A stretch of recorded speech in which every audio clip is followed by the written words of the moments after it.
radical. Fundamental principles of freedom, rational self-interest, and individual rights. This is the Yaron Brook Show.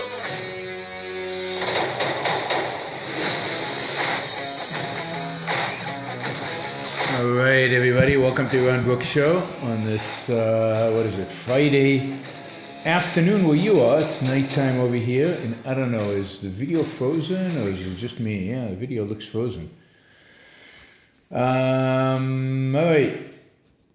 What do you guys think? Video frozen in your end? Somebody in the chat, let me know. Just sound, no video, pic stuck.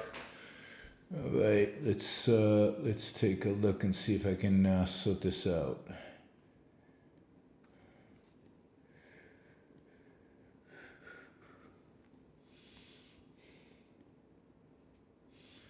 All right, we might have. There we go. Looks like we're all back again. All right. Yay, video working. All right. Sorry, everybody. Technical glitches of being on the road. We'll see how bandwidth holds up here on my hotel in Madrid. Thank you for joining me. I apologize again for the weird hour.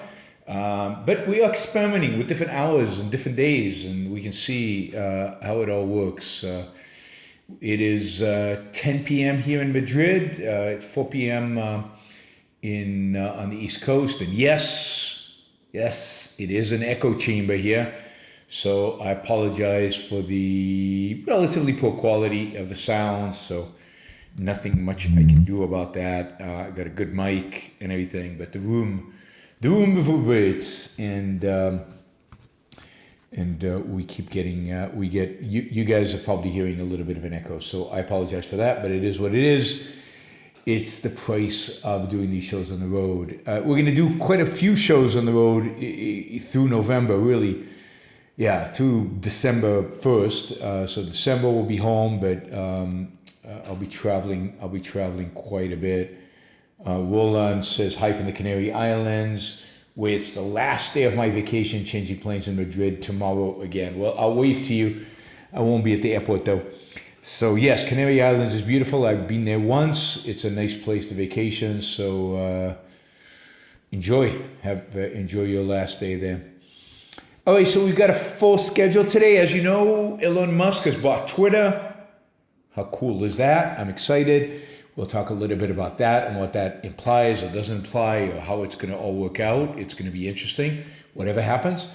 I have been meaning to talk about a recession, been delaying it, maybe because it's just too depressing to talk about. But we will talk about inflation and recession today, so a little bit of economics. So hopefully some of you will, those of you who are not economics minded will tolerate that. And then update on assessments about midterm elections. So we'll talk about the red wave that is coming, the implications of that, what it means, how big it's going to be.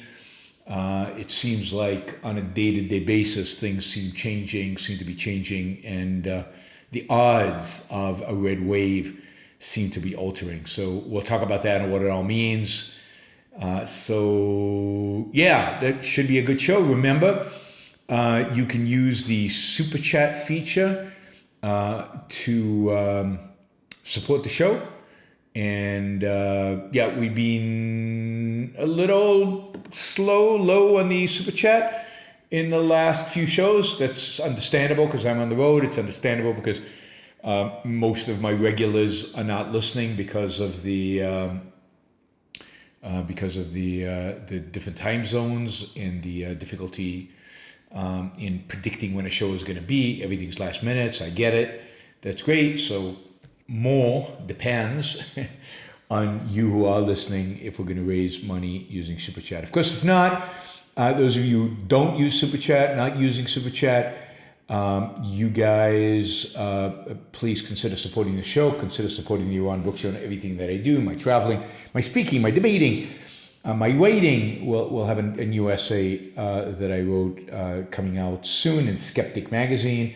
Michael Shermer's magazine that'll come out soon. I'll link and talk about it when it comes out. I'll have my co-author, maybe Elon Journo, on the show to talk about it. So that'll be soon. I think it comes out in November or December. So we'll see. And then finally, yes, so all of that you would supporting, including the show. And you can do that on Patreon. I know that's a new favorite for people. Subscribestar, Locals, and youronbookshow.com/support. Still having trouble with that website. Some people are still struggling to get on and to get through. If you don't want to use PayPal through, and I know some of you don't want to use PayPal, then go to Patreon. If you don't want to use Patreon or PayPal, you can use Subscribestar, and you can always use Locals as a backup. And if you really want to, I could set you up on a Venmo. In other words, if you're interested in supporting the show, if you're willing to support the show, if you're willing to make the effort to support the show, then we will find ways to,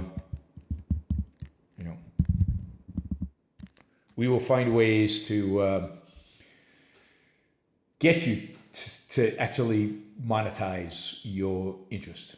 All right, let's go. So just as a quick aside, I'm starting to listen to Kanye West's interview with Lex Friedman. I guess he's got a brand new interview that went up yesterday or today on the Lex Friedman show. Yay, it's not Kanye West, it's yay. And since I'm getting a lot of questions on Kanye West, because Kanye West is this big public figure, I don't know if you know, but Kanye West has bought Parler. So just as Elon Musk is buying Twitter, Ye is buying Parler. So Parler is now owned by Kanye. I have no idea what that means. But who knows where that goes. Kanye is obviously incredibly successful entertainer, incredibly successful, I guess, entrepreneur. He's made a huge amount of money and is incredibly wealthy.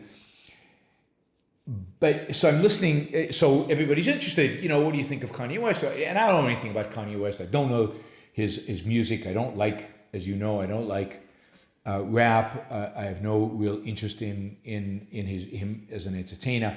But he is becoming this cultural figure, and of course, he makes comments. He's made some anti-Semitic comments recently. He's done all kinds of other things. So people keep asking me about him. So I'm listening to the Lex Friedman show. Even though I've said often, why should anybody care what somebody like Kanye West thinks? Because he's an entertainer, and maybe he's a very talented entertainer, maybe he's a brilliant entertainer, I don't know. But that doesn't make him an expert on anything else. And his opinions about politics, his opinion about philosophy, his opinion about free speech, his opinion about anything else does not seem relevant. But people keep asking because people follow celebrities. People care what celebrities think. Anyway, so I started listening. I haven't listened to a lot of it, just to the first few minutes of it. I don't know, first 15 minutes of it or so, or so on.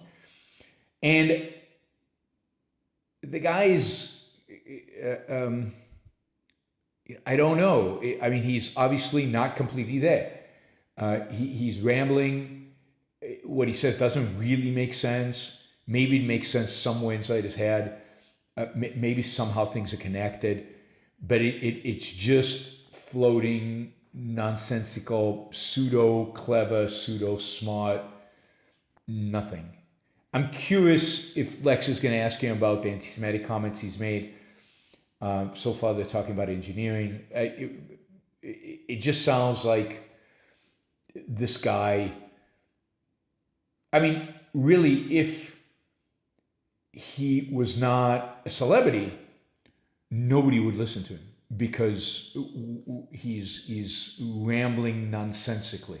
He's rambling in a way that doesn't make any sense and doesn't add up to anything. So, and Lex keeps trying to bring out something out of it, but Lex seems half entertained by it. So I don't know. I mean, I've heard that he has real psychiatric problems, that he's got a real, psychological, psychiatric problems, and he needs real care. I don't know. I don't know much about Kanye West, but this interview strike me as this is not a person you would even consider caring what he thought, if not for the fact, obviously, that he is a celebrity. He succeeded in one field of life, and now the culture looks for him for advice and commentary on a lot of other fields in life. And now he owns Parler. He owns one of the Twitter-like social media platforms, the one that claims to represent open speech and claims to represent kind of an open platform, open speech. All right, so that brings us to Elon Musk finally buying Twitter. Now, this has been quite an adventure, as you know. Elon Musk offered $54 billion to buy Twitter months ago. Then the stocks, tech stocks collapsed, including the stock of Twitter went down. But it seems now pretty clear that Elon Musk signed a definitive agreement to purchase Twitter at a particular price.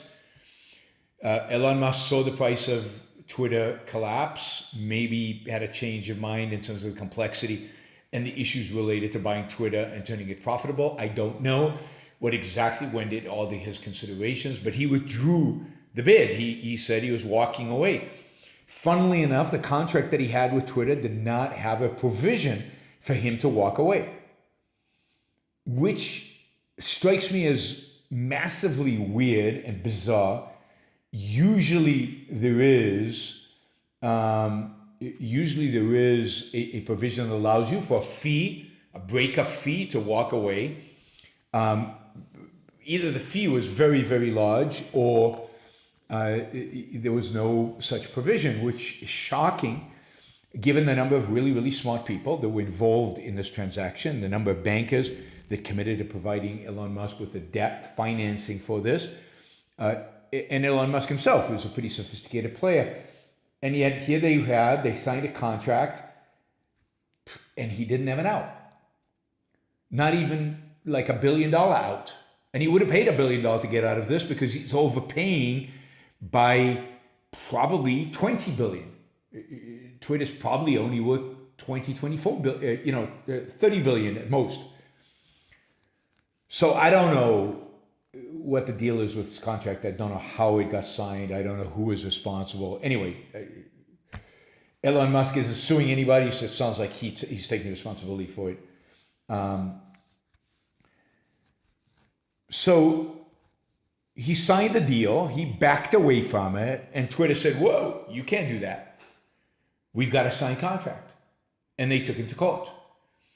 And Elon Musk then came up with a bunch of excuses. Well, bots and schmots, and it's not, you disclosed wrong information, and you didn't give me all the data, and 3 weeks before it goes to trial, this lawsuit, Elon Musk sits down with his lawyers, is my guess, and the lawyers say, and he says to the lawyers, what's the chances of us winning? And the lawyers say, probably close to zero. And Elon Musk said, well, then let me just go and buy Twitter and finish with it. And he does. And of course, he's a financial loser from this. Now, you could turn this around, but at least in terms of expected value, he's a financial loser on this. He didn't want to go through with the transaction, but he is. I don't know if the breakup fee was $1 billion. I'm not sure why he wouldn't just pay the $1 billion, because he's clearly overpaying. So who knows what is going on? Who knows what's going on with Elon? But anyway, he's going through this. Not only is he overpaying, but the bankers who put up $13 billion, and again, they committed without an out, without any kind of escape clause. So this whole transaction strikes me as super, just from a finance perspective and a legal perspective, super amateurish. I mean, this is amateur hour. So the banks now have $13 billion of Twitter debt, which they cannot sell. Nobody's going to buy it. They're going to, and the banks have already said, they're going to keep it on their books because they can't sell it. So we're talking about sophisticated banks, JP Morgan and I don't know who else, but I think Goldman and stuff like that. So bondholders are screwed, the banks are screwed, from a financial perspective, Elon Musk is screwed so far. Okay, but he's bought it. Now he has to, I assume, he wants to turn it profitable and he wants to actually make a business of this, which is going to be a challenge for him. It's not going to be easy. The actual, how to monetize Twitter is a real challenge. It's not obvious. And Elon Musk is going to have to deal with that challenge. He's going to have to figure this out. It's not going to be easy. If he wants advertisers, for example, it's going to be interesting. So he has a tension. On the one hand, he wants to open up the platform to anybody. He wants to have very low threshold, and we'll get to this in a minute, but he wants to have a very low threshold in terms of what is acceptable to say on the platform. So he wants to be able to allow more varied speech on the platform than currently is allowed on Twitter. But on the other hand, he wants to increase advertising revenue, because certainly that is one of the ways in which one expects to monetize Twitter and Twitter subscriptions. But the advertisers are clearly going to have certain agendas. The advertisers are going to say, look, we want to advertise, but our product, is family friendly, and we don't advertise if these kind of things are said, or we don't advertise if these kind of political views are said, or we don't advertise if that's said. Advertisers have opinions. We know that. We know that advertisers have withdrawn advertising for various TV shows. We know that advertisers who advertise with Fox often don't advertise with CNN, and vice versa. So this is going to be an interesting challenge. How do you increase advertising revenue? How do you increasing monetization of the platform? And at the same time, how do you increase the amount of speech allowed on the platform? So this is going to be really interesting. As Jennifer said, a lot of advertisers have dropped Kanye because of supposedly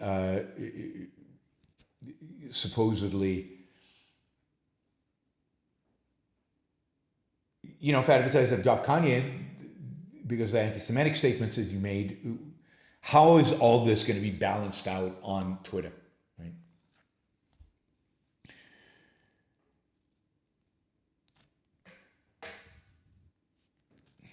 Joe says Musk's contention was over bot issue. I don't think it was over the bot issue. I think Musk because if it was really over the bot issue, then he might have been able to get out of the contract. But he couldn't get out of the contract because the bot issue is not a big issue. It's not an issue probably at all. It sounds much more like after he wanted to get out of Twitter, he used the bot issue as an excuse to get out. But I'd be shocked if the whole bot issue was a surprise to anybody. All right, so Musk now, as of today, I think, as of this morning, owns Twitter. He has bought it. For whatever price he paid for it, debt holders in the tank for it, the other equity providers other than Musk have bought it. They are in. I think this is terrific. First of all, I think this is a fantastic example for the world. Not that the world really learns from examples, but it's always good to have an example. It's a great example for the world on how markets solve this so-called problem of limited speech on platforms. You don't like the restrictions the platform has on speech? Then buy it. And that's what Elon Musk is doing. He's buying it.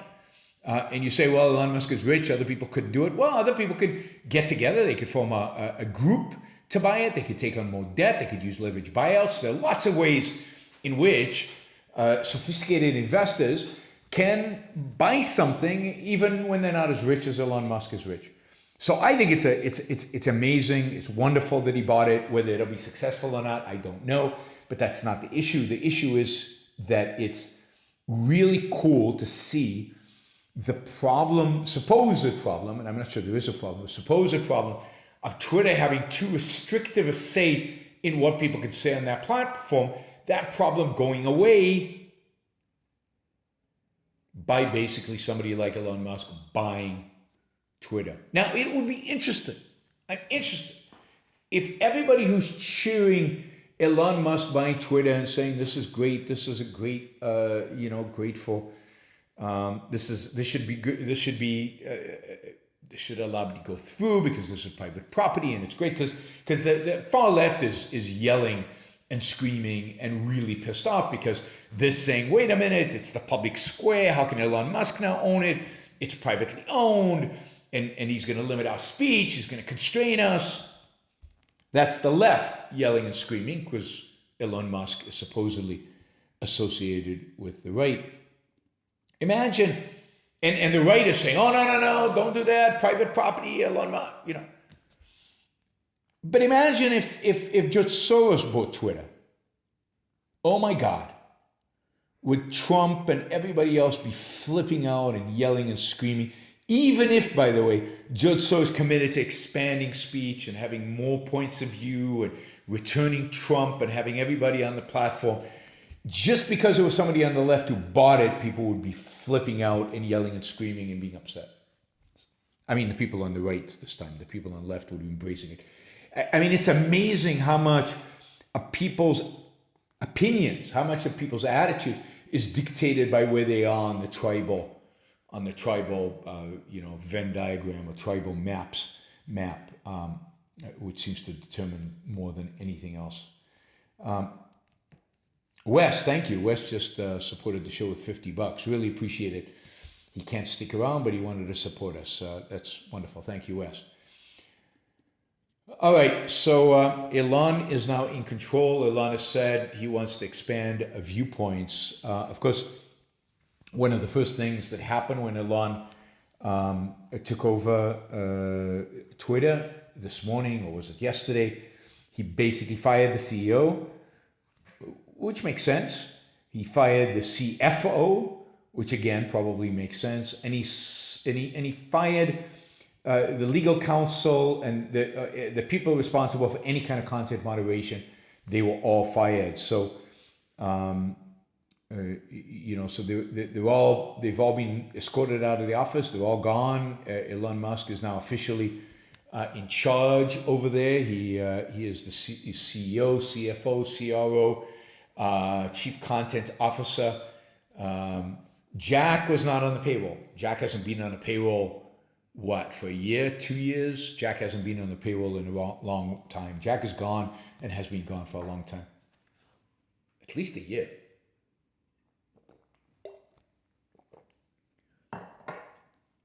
So Elon Musk has cleaned house in terms of laid everybody off. He's declared himself to be the chief twit, Elon Musk humor.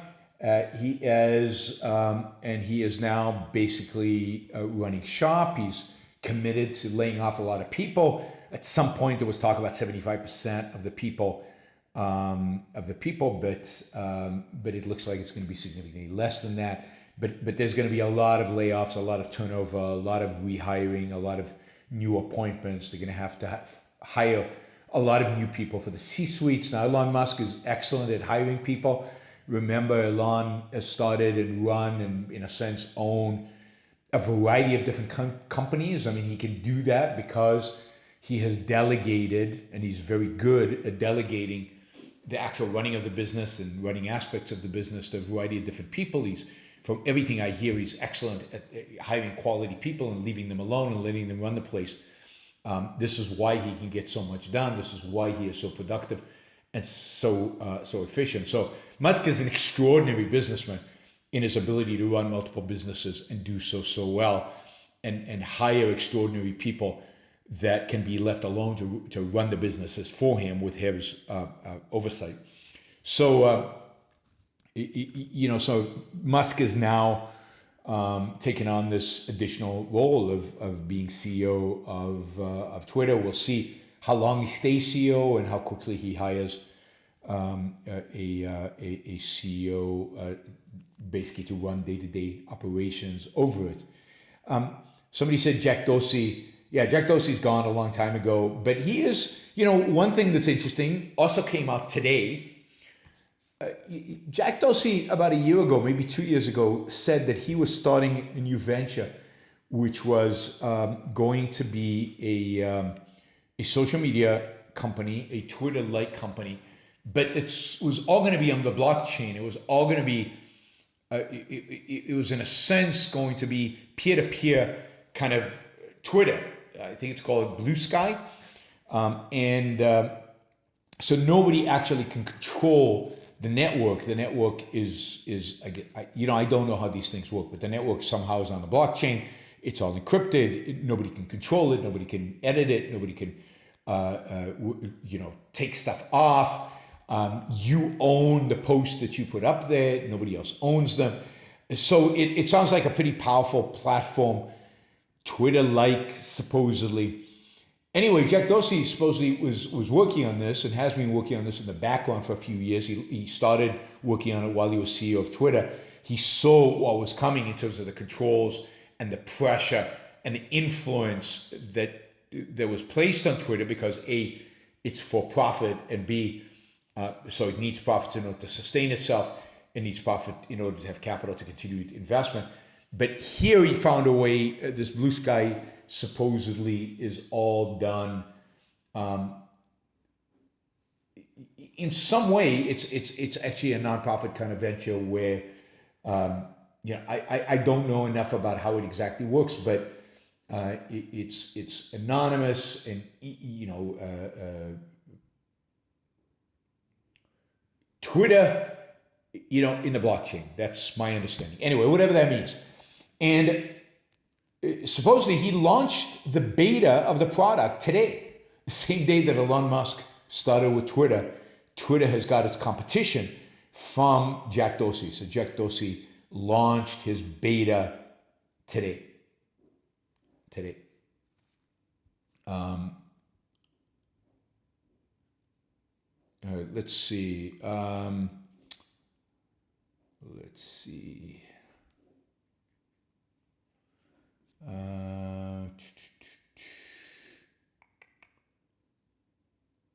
Where am I? Yes, some more stuff about Musk buying Twitter. Let me just say this. So here is a tweet that Elon Musk tweeted about an hour and a half ago, which I think is interesting in terms of content moderation on Twitter. Here's what the tweet said. Twitter will be forming a content moderation council with widely diverse viewpoints. No major content decisions or counter statements will happen before that council convenes.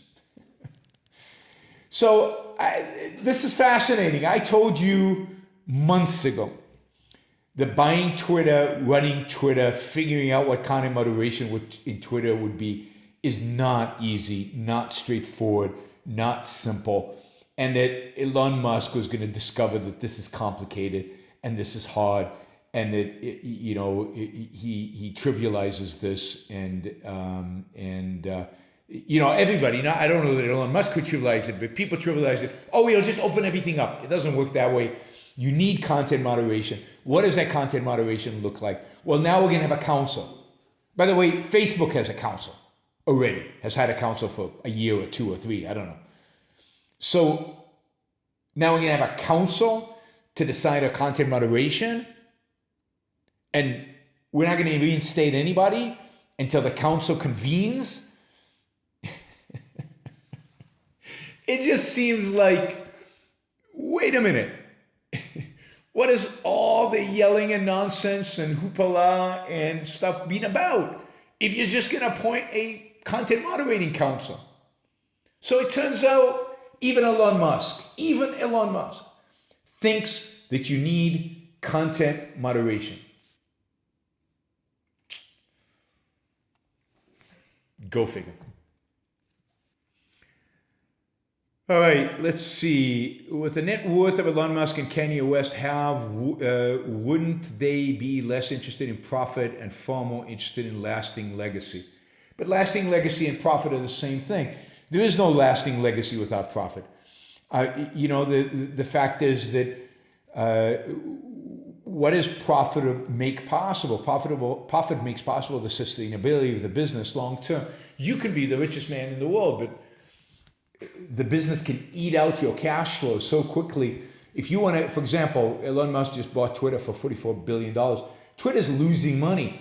How much money is Elon Musk going to be willing to put into Twitter every single year? Until when?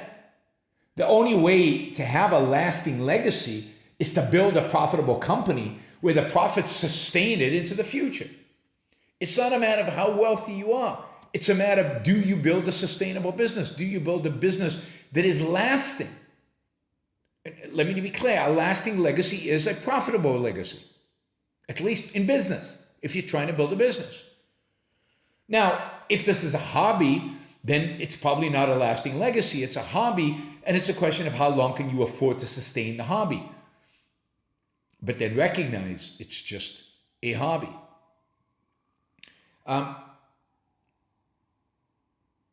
What is profit beyond the capacity to reinvest and sustain the business? Profit is also a measure of whether you're succeeding. Is Twitter a success? Well, the people are using it. Are people using it in a way that actually reflects the values produced? If it's not profitable, if it's a loss, then you're destroying value. Destroying value is, again, not a lasting legacy. Destruction of value is not lasting. It's not a legacy. And it's a sign of failure, not success. So you shouldn't think of profit as just, as just money. Profit is a sign of success, and profit is a sign of sustainability. It's what makes a business sustainable. Without profit, a business is not sustainable.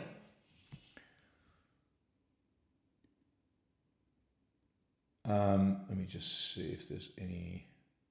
Now, can Elon Musk turn Twitter around? Yes. Sure, he can turn it around. There must be, I don't know what it is, there must be a business model for Twitter where it can make money.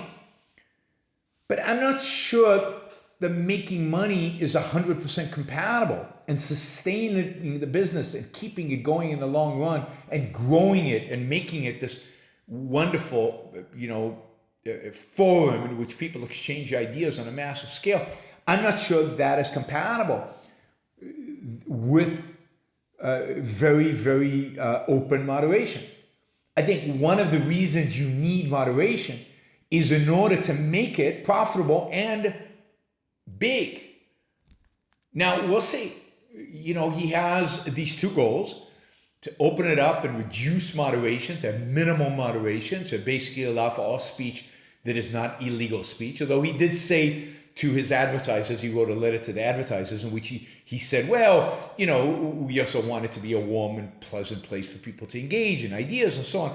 Although Elon Musk himself is not particularly warm and pleasant on Twitter. But they're going to be these conflicting ideas.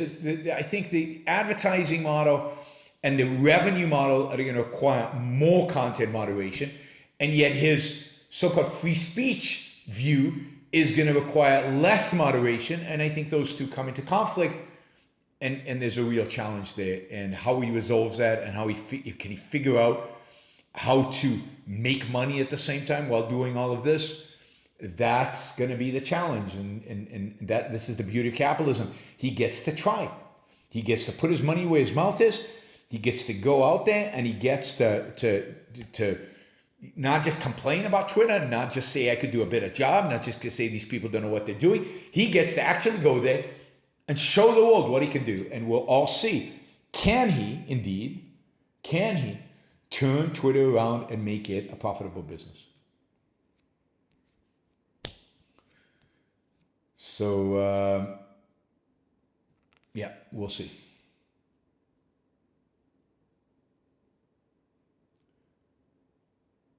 All right.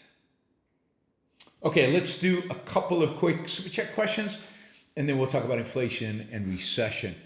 So we'll do that. All right. So we've got Happy Avocado from Israel. What do you think about German 19th century romantic painters such as Caspar David Friedrich? Do you consider the art as malevolent? Who is your favorite 19th century painter? No, I don't consider the art malevolent necessarily, although the art often diminishes the role of human beings. It often expresses, it presents human being as in struggle, suffering. Caspar David Friedrich is more. His paintings I think are beautiful and quite striking. I love the colors. I love there's a kind of a quiet drama in them. But human beings typically are small relative to the grandeur of nature. And this is quite typical of romantic painters, and I don't particularly like that. But I like Caspar David. I like the colors. I like the drama, the implicit drama. I like the fact that there are human beings in his painting. A lot of painters who painted landscape did not paint humans at all. Usually, the human being is he's in the he's in a way that he's prominent in the painting, even though typically small. The paintings definitely evoke emotion. So I like the paintings of Caspar David Friedrich. I think it's good art. I think they are beautiful. Again, I enjoy them. Edmund says Goya and Velasquez are superior to Caspar. They're very different. Caspar. I'm not a fan of Goya at all. I find Goya. I don't like his figures. They're all distorted. They're all elongated. He's trying to draw you into a certain emotion. But I'm not a fan of Goya at all. I find his paintings off-putting, and they're certainly not beautiful. See, Caspar David Friedrich's paintings are truly beautiful. I talked about surrounding yourself with beauty. That's beauty. Velasquez is amazing. His ability to portray to paint portraits, particularly faces, eyes. His eyes are stunning. They seem alive. The portraits seem like they could just walk off the canvas. They're truly stunning, particularly the torso, the head, the eyes, the face. So I'm a fan of Velasquez, but not of Goya. But of course, Velasquez is 17th century versus 19th century, very different styles, very different sense of life, very different perspectives. If I were going to put a painting on the wall, it would more likely be a Caspar David Friedrich than a Vasquez or Goya. Just because of the beauty. And because of the particular style and the era, Vasquez there's too much ornamentation. There's too much of the period in what's being painted. Whereas I think there's something more universal around Caspar David Friedrich's painting. And then, do you consider the art as malevolent? There is a certain malevolence generally in romantic painters. I'm not sure I'm familiar with other romantic painters. German romantic painters of the 19th century, other than Caspar David Friedrich, although they're similar to his. There is a certain malevolence towards man. There's a certain adoration of nature. But no, you don't look at it. The paintings are not depressing. The paintings are not bringing out in you a kind of a malevolent view of the world. They cause you to reflect a little bit. They might be quietening. They certainly are not heroic. That's certainly lacking. Is man as a hero, man as a conqueror? But then I was thinking about it. There are very few paintings of heroic man, conquering man. Very, very few paintings like that. So, but I wouldn't consider them malevolent necessarily. Who is your favorite 19th century painter? I don't know. I love the French and British academics. I like the pre-Raphaelites, the British pre-Raphaelites. I just saw painting in Italy of an Italian 19th century painter who I really like, Hayez, Hayez. I'll show you a painting of him on one of these shows when I have an opportunity, a beautiful painting of his that I really like. But I like Frederick Leighton. I like Jerome. I like Bouguereau, although some of the stuff is a little overdone. So there's a lot of good. There are a few beautiful paintings by Cabanel at the Dorsey. There are a couple. I'd say French and British 19th century academic painters, and it's Frederick Leighton, not Edmund Leighton. I'm pretty sure it's Frederick. And the Pre-Raphaelites. I like the Pre-Raphaelites a lot. I think I mentioned Flaming June, one of Frederick Leighton's most beautiful paintings, is actually in Puerto Rico. The original is in Puerto Rico. It's in an art museum in Ponce, Puerto Rico. It's wonderful to be able to drive 40 minutes, and it's just a little over an hour actually, and see it. It's magnificent. All right, HarperCollins says many conservatives seem to be happy that women basketball players going to do 9 years in prison for possession of marijuana. Unbelievable. Should the Biden administration do something to get her out? Yes, I mean, she's being held by the Russians. 9 years for marijuana is ridiculous. It seems like the kind of sentence that the Russians have imposed on her in order to get back at America. It seems like they're doing it on purpose to try to cut a deal with the Biden administration. I don't know if she really had the marijuana or if it was planted on her. She's claiming it was planted on her. Why would you? God, I mean, people don't learn if this is true. But why would you travel across the border with marijuana on you? I mean, don't you know that it's against the law in most countries around the world? Don't you know that some countries, I mean, if you're in Singapore, you could spend a lot of time in jail just for having marijuana. Why would you do it? What is worth the risk of doing that? So I don't know if it was planted on her, but yeah, I mean, they should try to get her out. I think that's a job of our embassy. That's why we have diplomatic relations with these countries. I don't know why we have diplomatic relations with Russia, but we did when she was arrested, so we should represent her and try to get her out and do what we can. Such a sentence is ridiculous. The fact that conservatives like this, I haven't seen it, but yes, conservatives would like to ban marijuana federally. I mean, some conservatives. So yeah, this is absolutely horrible. Yeah, I saw Substack from a conservative, a kind of Trumpist conservative who wrote a whole Substack about why marijuana should be banned, and if Republicans get control of both houses and the White House, they should have a federal ban on marijuana overriding state law. I mean, it's already federally banned, but it's not. What do you call it? They don't actually do anything if in states that allow marijuana, but they could override state law and basically use the FBI to shut it down, to shut down legal marijuana in different states. So Democrats would like to legalize marijuana across the entire country. I'm with the Democrats on this. Republicans would like to, some Republicans anyway, would like to outlaw it, even overriding state law. That would be pretty bad. But yes, it is already federally banned, granted, but they don't actually, the federal government is not trying to arrest people in California for possession of marijuana or in Colorado for possession of marijuana. But they could. They could shut down state law. They could make it irrelevant. They could devote resources to it. And Republicans would like to do that. Some Republicans. James Taylor says, are you optimistic that most world leaders, even thugs like Xi, don't want to kill the golden goose that is capitalism and private property? Yeah, they'll control it more and hamper it, but they know not to let it die. No, I'm not optimistic about that. I don't think they. I think ultimately what overrides everything is power and control, and you're seeing that in China with the disappearance when it happened of Jack Ma and the shutting down or the increased regulations on internet companies. If ever there was a golden goose, this was it. The progress China made on the internet with its with both Alibaba and Tencent.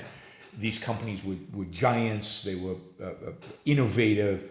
They were breakthrough. They in many ways they were better than the American companies, equivalent companies, in terms of what they did and the experience they offered users. And yet the government has done everything it can to now to hamper them and restrict them and shut down the innovation and ingenuity that they were manifesting. So the idea that tyrants can figure out the exact balance of how to keep the golden goose laying the golden eggs and not shut it down, this idea that they can centrally plan that, it's not possible. Can't be done. So no, they will destroy it. Things will have to get quite a bit worse before they get better. Whoops, I shut down something I didn't want to. All right, let's do this. Last super chat, and then we'll go to inflation and recession. Do tyrants go back and forth from having an inferiority complex to having a superiority complex? They go from being envious, anxious, and insecurity to arrogant, wise, their philosopher kings who have a civic duty to rule over us. I think in many respects it's the same thing. I think their inferiority complex, their insecurities, basically the need, their expression, they express themselves in the need to control other people. So I don't think it's a superiority complex. I think the inferiority complex manifests itself in the need to control, in the need to manipulate, in the need to have other people, on their knees. And that requires them then to embrace this idea of a philosopher king. They don't think they are knowledgeable or better, not in a deep kind of sense. They might seem like they do, like Toohey does in The Fountainhead, but deep down they know it all stems from inferiority complex. It all stems from hatred. It all stems from envy. It all stems from resentment. They're in the end, they're just pathetic, miserable, angry, horrible people. But they have to exude confidence because they're controlling, and that's how it expresses itself in this controlling behavior. And they embrace the persona of a philosopher king in order to make that real. All right, let's see. Inflation and recession. Yeah, this is the big story of the day. It is everywhere. This is the thing that with all everything else discussed, including politics, this is much of what's going to happen in the world is economic.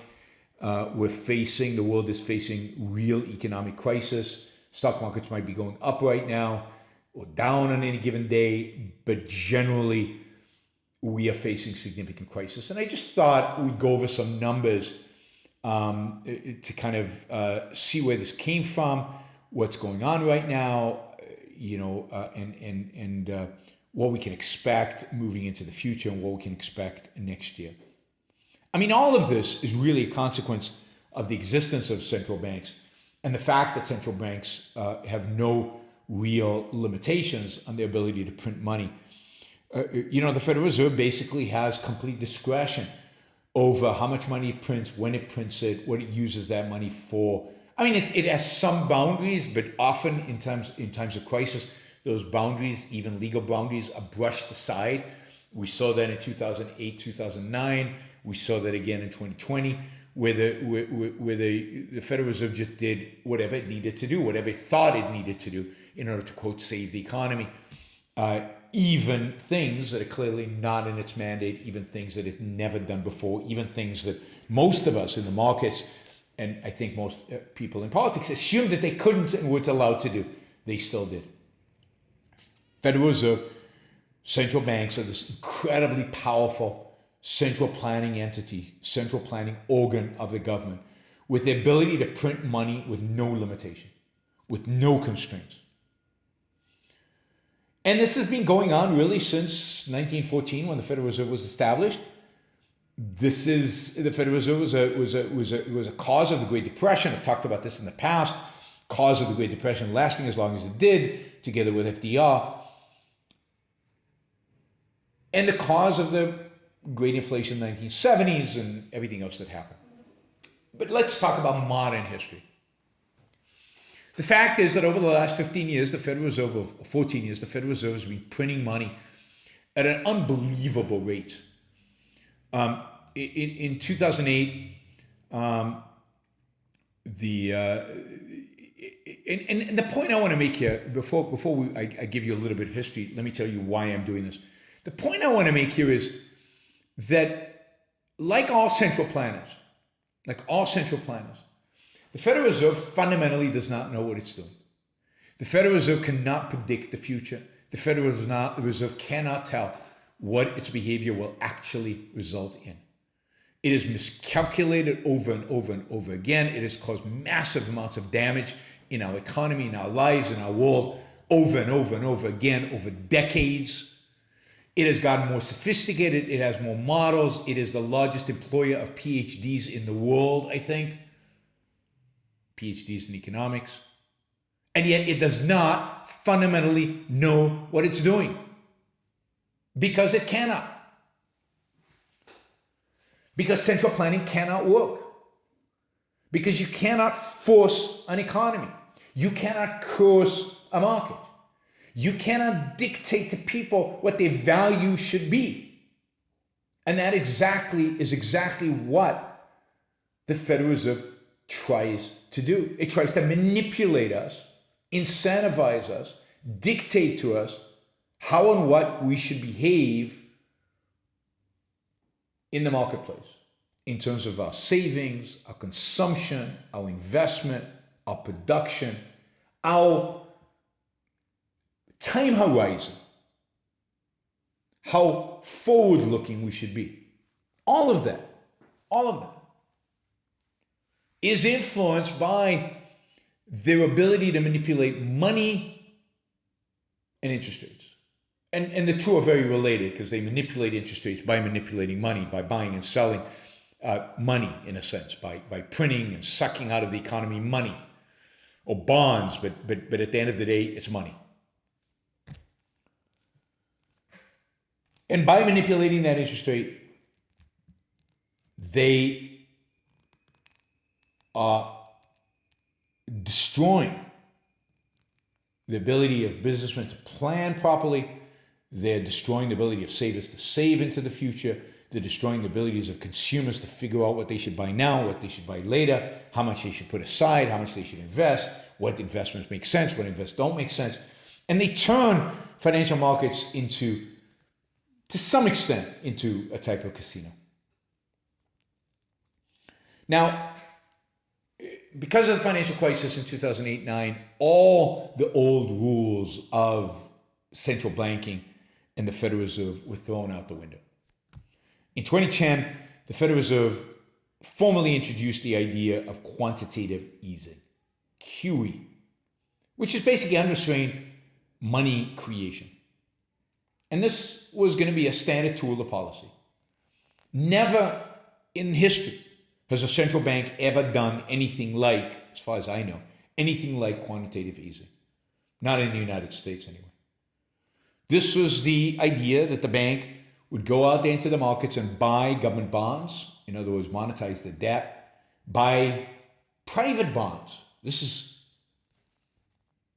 so unusual, right? Now, government-backed private bonds, which means mortgage-backed securities, thus making mortgage interest rates cheaper and cheaper and cheaper, so easier and easier and easier to people to get mortgages. Is it a shock then? The demand for housing went up and prices kept going up and up and up when the Fed was driving interest rates on mortgages down and down and down and down because the Fed was just buying up mortgage-backed securities, hundreds of billions of dollars of them. And of course, during the financial crisis of 2020, not financial crisis, during the COVID crisis of 2020, the Fed started buying up all kinds of private bonds. Thus, in a sense, manipulating even private interest rates that typically are determined by private markets based on real risk. Well, risk was out because the Fed was buying these bonds, driving those interest rates down so that those interest rates didn't reflect real risk anymore. So what the Fed has done since the beginning of its existence, but really in spectacular fashion since 2008, is completely divorce interest rates, really, in some sense, all interest rates, divorce them from liquidity, from risk, from any real world anchor. And I get excited about this because I don't think you have any kind of sense. I don't think any of us has a real sense of how evil and how bad and how disastrous this is to all of our lives, because it is so disastrous for the very prospects of economic growth and economic success and entrepreneurial success. I mean, the fact that the economy has grown, the fact that we've had low unemployment in spite of this, just gives you an inkling of what is possible, of how much economic growth we are leaving on the table, in a sense, in the graveyard, if you will. How richer we actually could be without all this manipulation. But what the Fed does, and what the Fed has done over the last 14 years, has been destructive to economic planning, economic growth, and our standard of living and quality of life. So in 2010, the Fed committed to add $600 billion of reserves into the banking system. Now, in other words, it bought it increases the money supply, in a sense, by $600 billion. In 2012, it began adding $40 billion in reserves every month. They raised the number to $84 billion per month through 2013. In September 2019, when there were liquidity problems in the overnight markets, the Federal Reserve added reserves at a rate of $60 billion a month. Between November 2010 and March 2020, just before COVID hit, the Federal Reserve's balance sheet, this is the amount of bonds it has on its balance sheet, the amount of bonds it owns, went from less than 2.5 trillion to 4.1 trillion, almost doubling. So in a sense, they doubled the amount of money out there. They took in the bonds and they put out liquidity. They put out money. Most of that money sat on the balance sheet of banks. Luckily, the money didn't circulate that much. The velocity of money was pretty low. It didn't cause inflation for a bunch of different reasons. Partially, the Fed keeping interest rates at zero prevented inflation because it made those bonds be the same as... Anyway, it's complicated, but they printed a lot of money. They lowered interest rates to zero, which means that even if there was a little bit of inflation, 1%, real interest rates, real returns were negative, and return on saving was non-existent. You could also argue that all this money maybe, I've seen different arguments about this, but potentially also led to a massive asset price bubble. Suddenly low interest rates drive asset prices up. When interest rates are low, all assets, all income producing assets, all assets that have future value, their value today goes up. Stocks go up. Everything else held constant, just interest rates going up, stocks will go up, bonds will go up, real estate will go up, any rent producing property will go up. The lower the interest rate, the higher the value of assets. So by driving interest rates to zero, all assets rose. Beginning in March of 2020, the Federal Reserve went to a new level. In that year, 2020, government spending, this is under Trump. In that year, 2020, federal spending, government spending increased 50% to $6.5 trillion. And it remained at 6.5, or approximately 6.5, through the end of fiscal year 2021. So through the Biden administration, even as the pandemic receded. Federal expenditures remained 30% in 2022 above 2019 levels. So the government went on a massive spending spree in 2020, 2021, and 2022. The Fed provided much of the funding of that by monetizing all the debt, mortgage-backed securities again, lowering interest rates during 2020. So in spite of the pandemic, in spite of COVID, what happened to real estate prices? They went up Because mortgage interest rates kept going down because the Fed was buying mortgage-backed securities. And then they were buying bonds of all kinds at a rate of more than 120 billion per month. So the Federal Reserve balance sheet went, if you remember, it started out at under 2.5 in 2010. It went to 4.1 in 2020, early 2020, and it went to 9 trillion, more than doubled again by 2022, while keeping interest rates basically at zero. Now, this final, so what happened during this period? What happens with interest rates at zero? Well, if I can borrow money at a very, very low interest rates, particularly as asset prices are going up, I have every incentive in the world to borrow money and buy stocks, buy real estate, buy homes. Everybody borrowed money. Federal debt, which was 13.5 trillion and 88% of GDP in 2010, is now 31 trillion. Much more than half, much more than double, sorry. And nearly 125% of GDP. Total debt of the non-financial sector, businesses, individuals, which was 247% of GDP in 2010, is now 262. That hasn't gone up as much as I would have expected. Notice how much government debt has gone up. Our debt as individuals, not gone up that much. Between 2010 and 2018, labor productivity increased at an average rate of 1.1%. It had increased to 2.3% from 92 to 2000. Also a period that followed a recession. Between 2010 and 2018, by the way, I'm getting much of this from an article by Thomas Hoenig, who was I think the Fed chairman of the Kansas City Fed, formerly. So he provides a lot of these stats. So productivity declined, weekly real earnings declined. Dow Jones Industrial, on the contrast, shooting through the roof. Price of homes shooting through the roof. Every asset goes up in value when interest rates go down.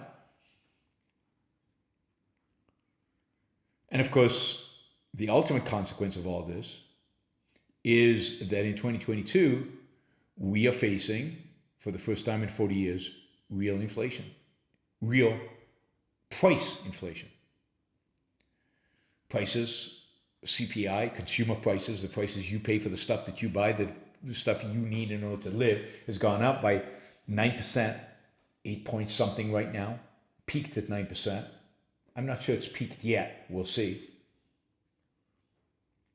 And the Fed, in response, is increasing interest rates. Because as you increase interest rates, then what happens to asset prices?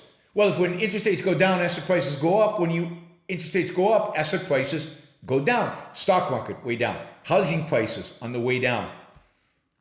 Any income producing asset, any asset that produces stuff in the future is going to be priced down as interest rates go up. Now, inflation mitigates this a little bit because your income is going to go up in the future with inflation, supposedly, rents, for example, so that even though interest rates are going up, so is your income. That mitigates it a little bit.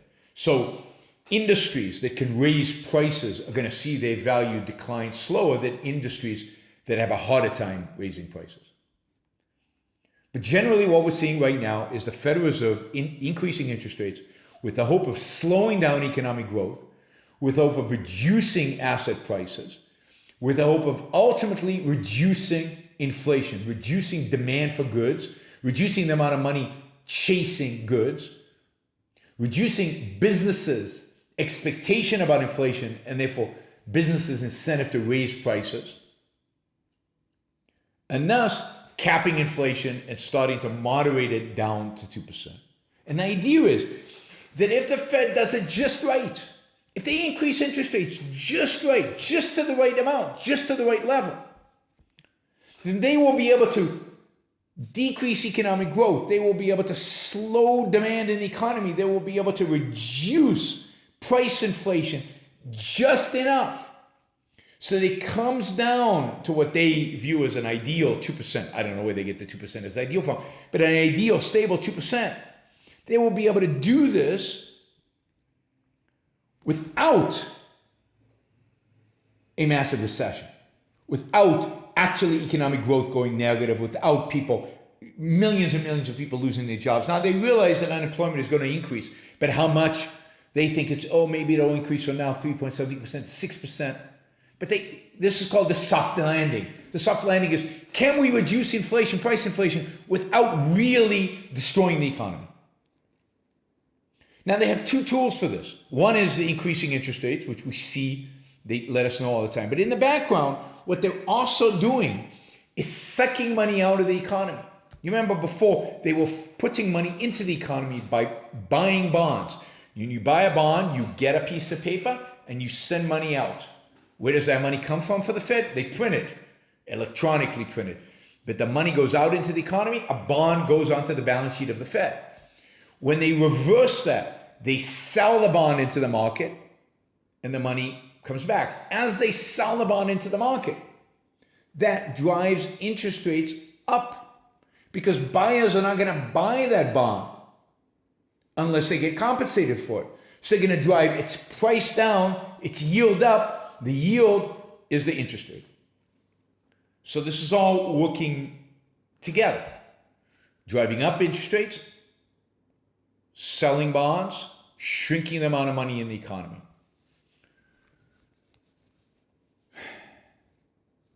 All this doing in a fine-tuned way so as not to cause an inflation. And their central planners, they are going to get it just right. They've got their models, they've got their equations, they've got the massive, calculus that they're running, models, simulations. They've got all the resources in the world. They can print money. So they are using the best minds, the most sophisticated algorithms to try to get it just right. One other element that I should note is that the government has to pay interest on all the debt that it's taken on. And that debt in 2019, the interest that the government paid every year on the debt in 2019 was $375 billion. Over the next year, it'll be more than double that. And as interest rates go up, the Fed has to pay higher and higher interest rates on the debt that it borrows, on the bonds that it's putting out there. Soon we're going to reach a point where the federal government has to pay $1 trillion every year just on interest, on the debt. $1 trillion. The budget used to be around $3 trillion. A third of every dollar of the federal government, a third of every dollar that you're paying in taxes is going to go just to pay interest on the debt. That's 31 trillion debt, 1 trillion in interest payments, and it's growing. So that 1 trillion is a low estimate. That 31 trillion is not going to end. So how does this end? Well, what is the probability that the Fed gets it just right? What is the probability that the Fed is so good at what it does and has shown it's being brilliant, that it manages to raise interest rates, suck money out of the economy just at the right amount as to cause prices to come down, price inflation to go away, but not drive us into recession? Well, I personally think the probability of that is very close to zero. The Fed basically missed the 2008-2009 financial crisis. It didn't see it coming. It printed huge amounts of money, plugged it into the economy, but the economy barely recovered. Productivity barely went up. It kept facing these emergencies, which required it to print more money, emergencies it never predicted. All last year, people were saying, be careful, inflation is coming, And the Fed was like, nah, it's just transitory, no big deal, no problem. So it did nothing. The Fed has a terrible track record, as you would expect, of being able to predict what will happen in the future and be able to deal with it effectively. Two scenarios that are possible. One is that the Fed raises interest rates and is committed to crushing inflation and will raise it and raise them and raise them until price inflation comes tumbling down. In that case, I predict a significant, deep and lengthy recession. How lengthy, who knows? How deep, who knows? But it might not be, the US economy has this amazing resilience and amazing ability to rebound. So maybe it won't be that long, maybe it won't be that deep, but there's going to be a recession next year. And it's going to be significant, and it's going to be substantial. And it will basically have the potential to kill the Biden presidency, a presidency which is already teetering. The second possibility, and this would probably be more likely to happen if there was kind of a Trump in the White House rather than a Biden. Biden is weak. But that the Fed raises interest rates, inflation comes down a little bit, and the Fed says, okay, we've done our job, and they stop. They actually start to decrease interest rates because there's pressure from the White House. There's an election coming up. We don't want a recession. So there's no recession. Inflation comes down. Interest rates have gone up a little bit. There's no recession. Interest rates start coming down because the Fed is easing, and then inflation starts going up again. That's exactly what happened in the early 1970s and mid-1970s. Every time the Fed would raise interest rates, they wouldn't do it enough as to actually bring inflation down. They would stop before it got there because they didn't want the recession, they didn't want the pain. And then they would start lowering interest rates, inflation would start up again. And ultimately we got stagflation as a consequence until Paul Volcker basically raised interest rates as much as was necessary in order to crush inflation.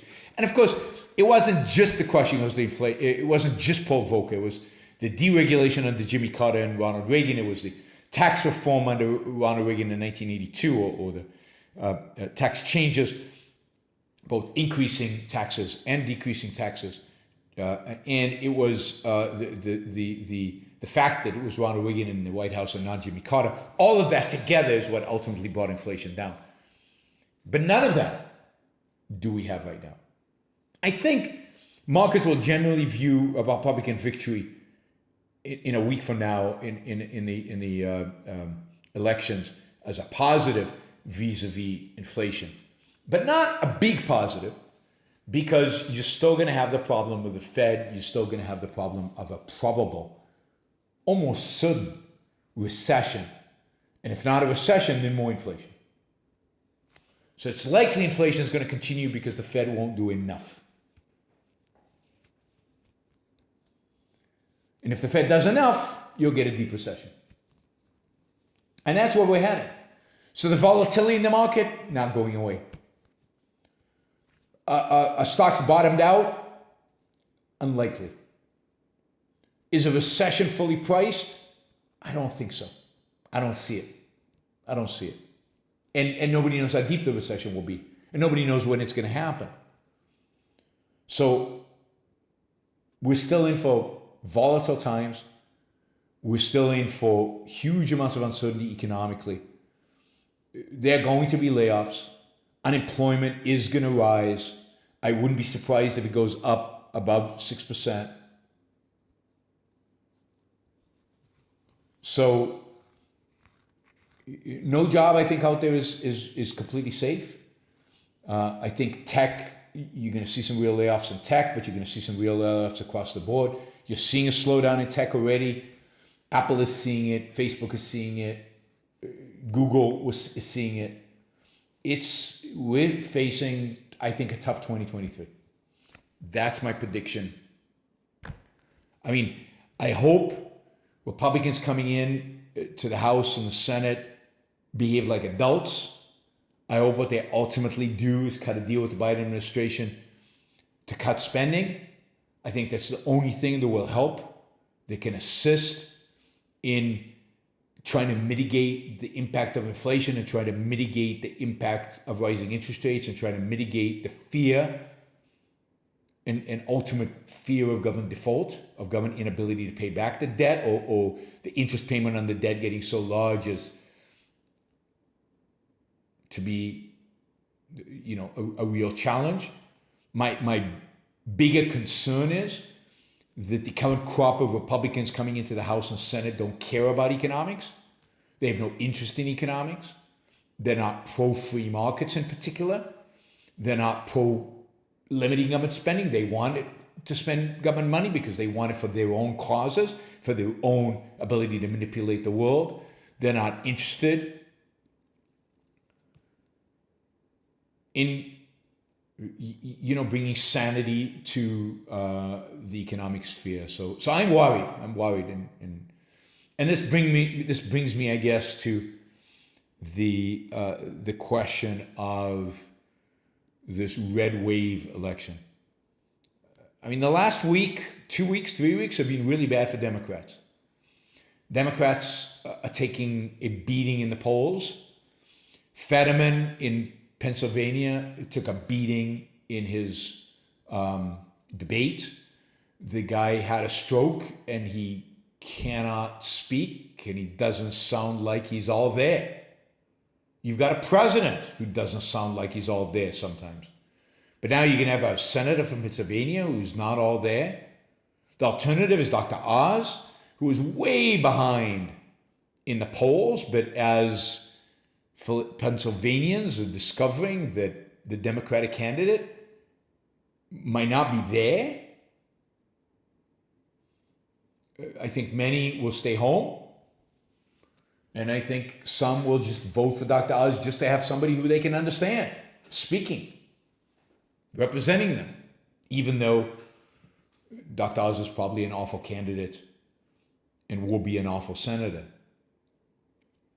Across the board, Democrats are losing because at the end of the day, while abortion will be something that I think motivates people on the local basis, motivates women, I think, including Republican women, independent women, I'm not sure that it's going to bleed into federal elections. I think when it comes to federal elections, the economy, inflation, possible recession, Biden's poor performance, distrust in government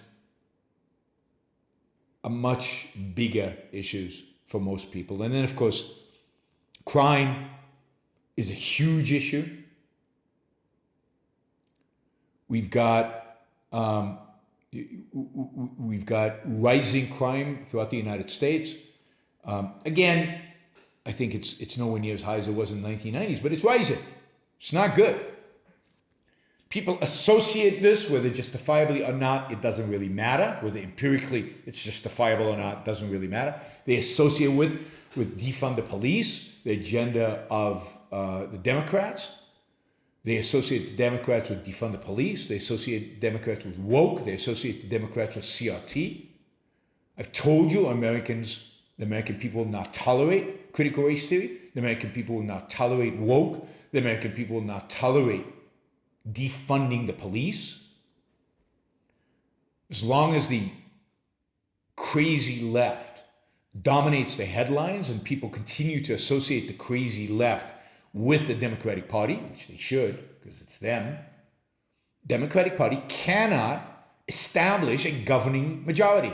They cannot win in this country on a woke agenda. They cannot win on this country on defunding the police.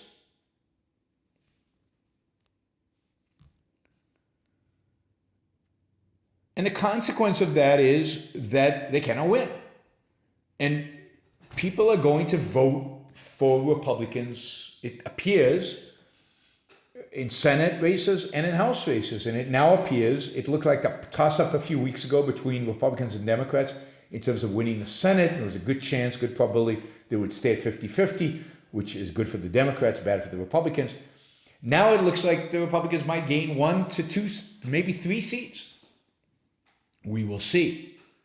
It looks like they might hold on to Pennsylvania, which is huge. It looks like they're going to hold on to Wisconsin. And it looks like they might take Georgia in spite of Walker's problems. They might take Arizona, and they might, and they most likely will take Nevada. J.D. Vance will hold Ohio. So they might gain anywhere from 1 to 3 seats.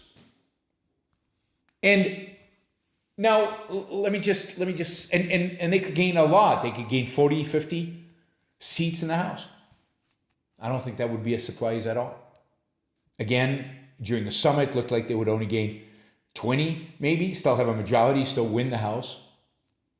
Now, let me just say that while I want to see the Democrats lose, while I want to have divided government, while I want to see the Republicans control at least one of the houses, a big Republican victory scares the bejesus out of me. And I know you guys don't get it and don't like it, but this is the reality. It scares the bejesus out of me, and I think it should scare the bejesus out of you. These candidates are not good candidates. These Republicans are not Republicans that we can trust. Too many of them are 2020 election deniers. Too many of them in the pocket of Donald Trump. Too many of them are economic statists. None of them have any respect for individual rights. They will be winning here with a mandate on their social agenda, not an economic agenda, but a social agenda.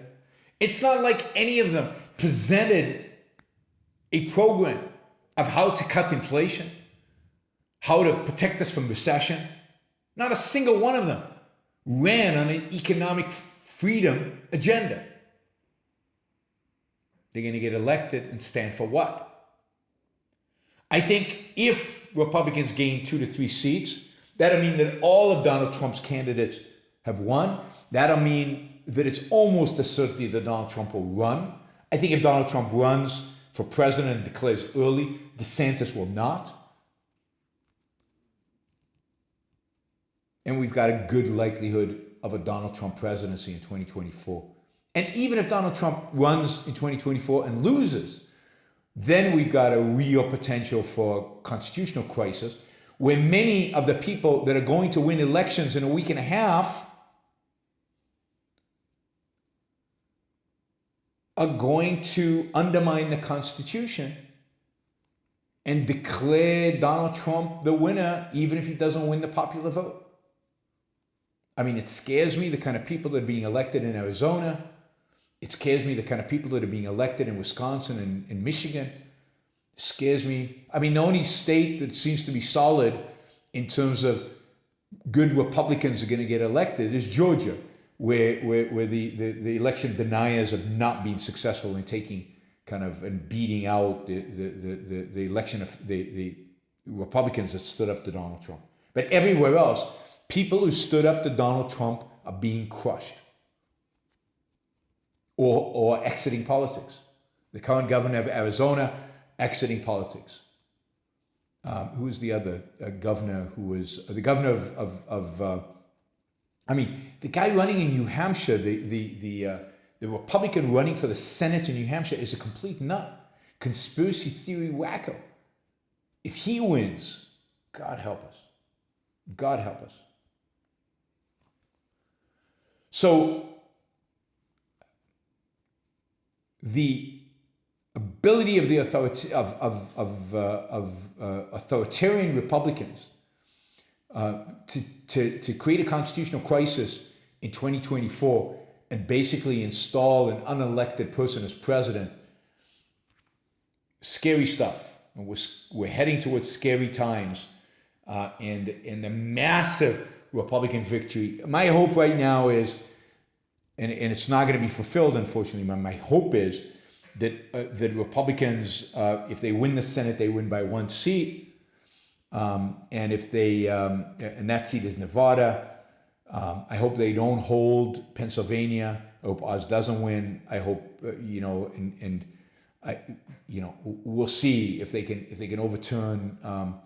If Walker can win in Georgia, I'm not sure that's a good or bad thing. I think it's a bad thing ultimately. There has to be some signal to Trump that he might be in trouble. So that he doesn't run. I mean, for example, if I were voting, I would not vote for an election-denying Republican. I just wouldn't vote for any one of them. All right. So that's my latest assessment, to be revised. My latest assessment of the red wave. My hope is that whatever happens, it doesn't encourage Trump to run. That is, discourages Trump to run, so that DeSantis or somebody else runs. I'm not a huge fan of DeSantis, but I'll take him over Donald Trump any day. I'm not generally a fan of the direction the Republican Party is moving in. Generally, I'm not a fan of the direction the conservative movement is moving in. I'm fearful for America because there is there's no alternative anymore to an authoritarian left and an authoritarian right. All right. Let's see. Michael asked, there could be a Roe versus Wade that kneecaps the GOP momentum. But the economy is horrific and the left is despicable, so the GOP may still do very well. I think that's my point. I think they're going to do very well. I think Roe versus Wade is just not strong enough at the federal level. It doesn't change things at the federal level. And if, I think the scary thing now is that the Republicans might have the House, the Senate, and the White House, and that at that point they might do away with the filibuster and just ram through whatever the hell they want. That, I think, is scary. So I like divided government. My favorite divided government, I've told you many times, is a Democratic president, Republican House and Senate. I know it's hard for people to stomach, but those are the best. So if the Republicans win the House and Senate, and if they hold the House and Senate, then the reality is that the best shot for liberty, the best shot for freedom, the best shot for limited government is for Democrat to win in 2024. That's just empirical reality that I know you guys hate, but it is. All right, Frank, for $50. Thank you, Frank. We've passed the halfway mark, so that's good. We're still $300 short from the 650 goal. Let's see if we can make the 650 goal today. We haven't made it in a while. It's been a while, so I guess the hours are not good for my whales. I also owe you a bunch of your Ron Rules for Life, so I'm gonna have to do a series of your Ron Rules for Life. I also think Adam Campbell was going to sponsor a show. So Adam, let me know if you're still sponsoring the show and if you want to go ahead with it. I'll email you. Anyway, Frank for $50 says vertical profit for horizontal chat. Ben Bear, awesome on altruism. All right, I agree with you. Thank you, Frank. Really appreciate the support. Thank you for that. Let's see, what else do we have here? All right, let's go back to Jason. Jason says rationale or do think enough of the right people could be convinced that the Fed would be better off issuing a digital currency based on an algorithm than whether the Fed currency does. Would it be a better rationale?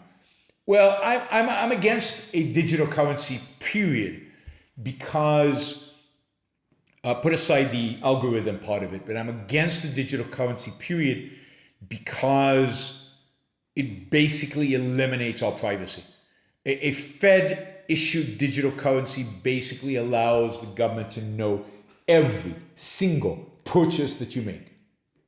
Zero privacy. Now, they know most of the stuff, or they have access to most of the stuff because you use credit. But if you use digital currency, it's all over. At least today you have the potential to use cash on things that you don't want the government to do. But if they ban cash and you just have digital currency,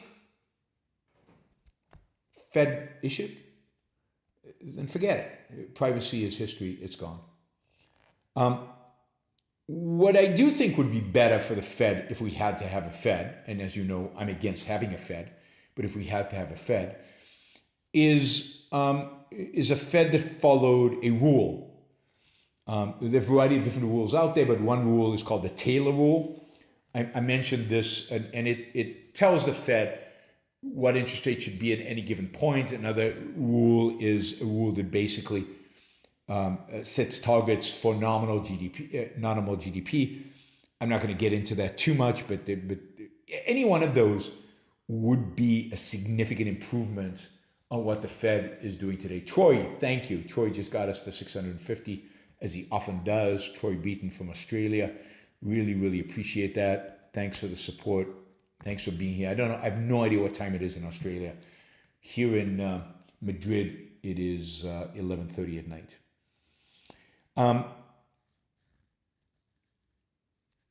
So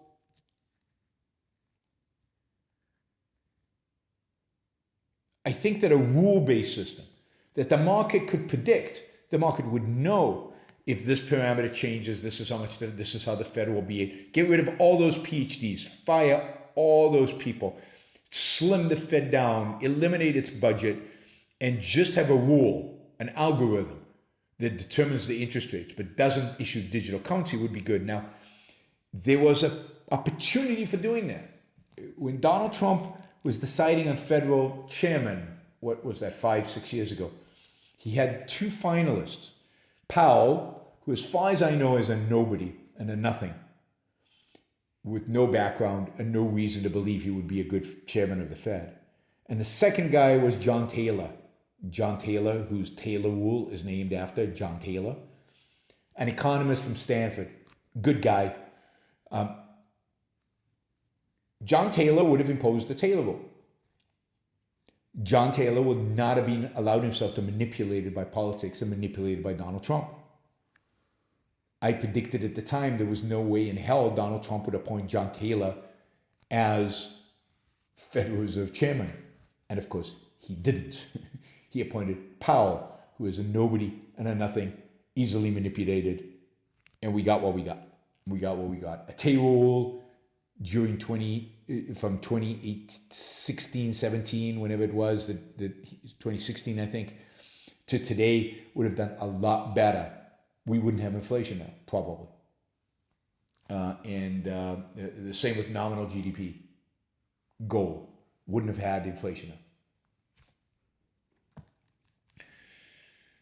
See, yes, I'm for having a rule. Gold standard was in a sense a rule-based Fed. I'm for having free banking, competitive currencies, but ultimately, but on the way there, the Fed would be saner if we had a rule, because at least markets could then predict what was happening, could understand what was happening. It wouldn't be at the whim of a committee, a whim of a bunch of economists. All right, Jupiter asks, here in Ohio, we have J.D. Vance versus Tim Ryan for Senate. Due to the anti-freedom platforms of both candidates, I cannot morally vote for either one.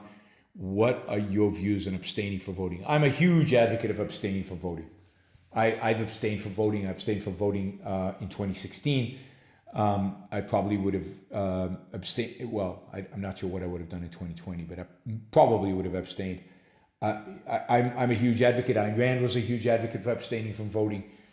She did not vote in at least in one election that I know of, but I think she didn't vote in a couple. But in 1980, she did not vote between Jimmy Carter and Ronald Reagan. She did not vote. So yes, I agree with you. J.D. Vance is awful, horrible, and Tim Ryan is awful, horrible.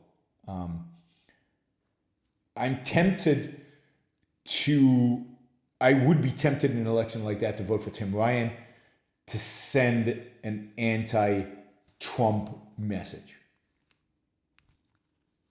Given that the Republicans can control the House anyway, my vote for the Senate wouldn't matter that way.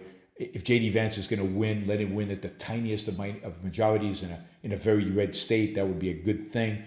So I would be tempted to vote for Tim Ryan in the Ohio election, just to send the Trumpsters of the world a message that they are not as welcome as maybe they think they are.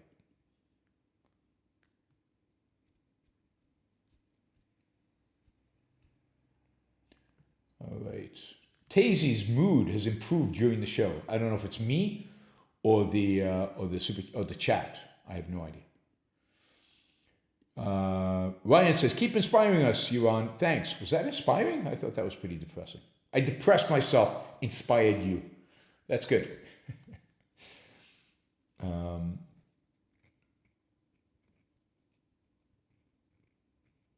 Yeah, I mean, the Make America Great Again versus woke, you can't vote for either one of those. So you gotta find people who are not making America great again and not woke to vote for them. All right, Scott says, Scott, who's always looking to create conflict. I saw Harry Bintz when I say CRT is an M on his show this week. Did you know that was his view? Maybe that could be a good debate topic. No, I did not know his view. I'm pretty sure he's wrong. I think he's wrong. CRT is a D, it's a D2, it's nihilistic. It's not an integrating philosophy. It's a completely disintegrating philosophy. It's a philosophy of disintegration. It's a philosophy, it's about creating hierarchies based on oppression. There's nothing to rally people around. There's nothing to integrate reality around. There's no way to understand the world based on it other than a concrete here and a concrete there, concrete there. So I think I could convince Harry that he's wrong on that one. Not with a debate, but a discussion. I could convince him in private properly, not probably in public. No reason to do it in public.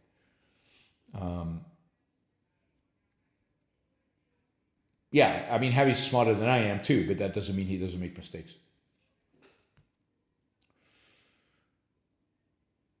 All right, let's see.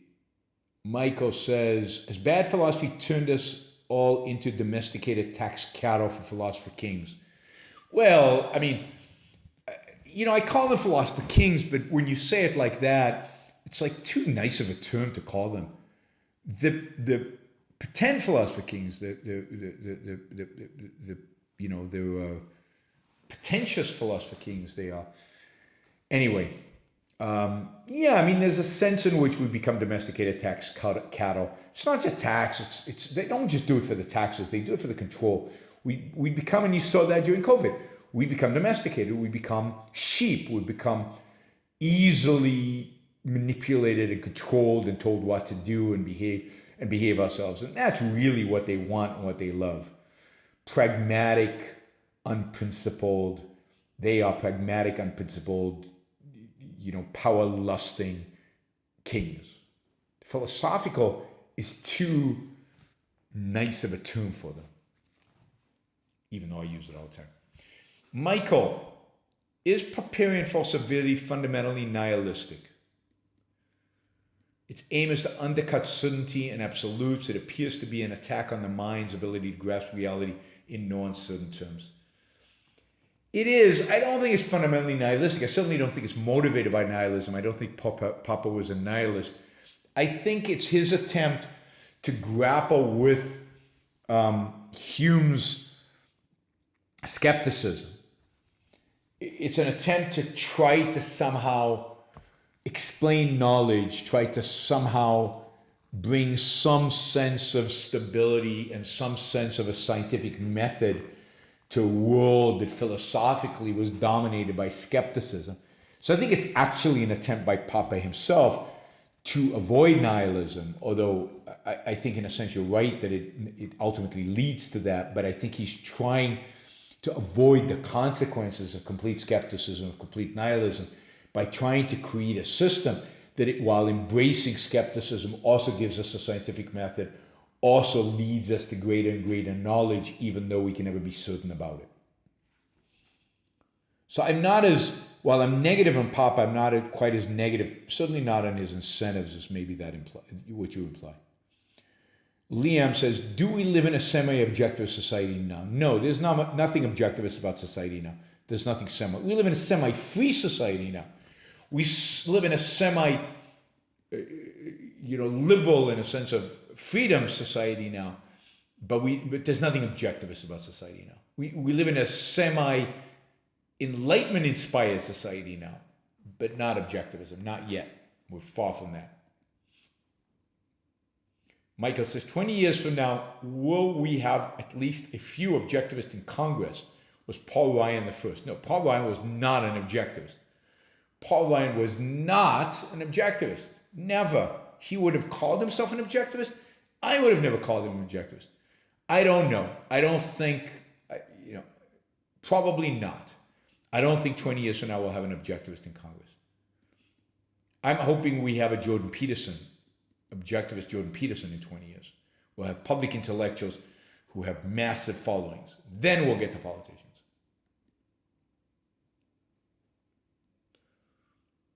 Michael asks, are there any objectivist academics in European universities? We need to get our numbers up. We can't turn this battleship around with only a few dozen people doing good work.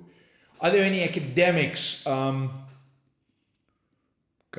that I can think of right now in academia. There's certainly people who are inspired by objectivism. There are certainly people who are interested in objectivism in academia in Europe. There's a book out. I think it's in German, maybe French. It's not in English, I think. It's a book about Ayn Rand's influence on European intellectuals, written by a European academic who teaches at a university in Switzerland. I don't know how good the book is. I haven't read it. I've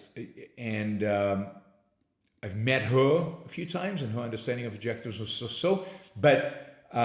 So she documents in great detail significant influence Ayn Rand has on academics all through Europe.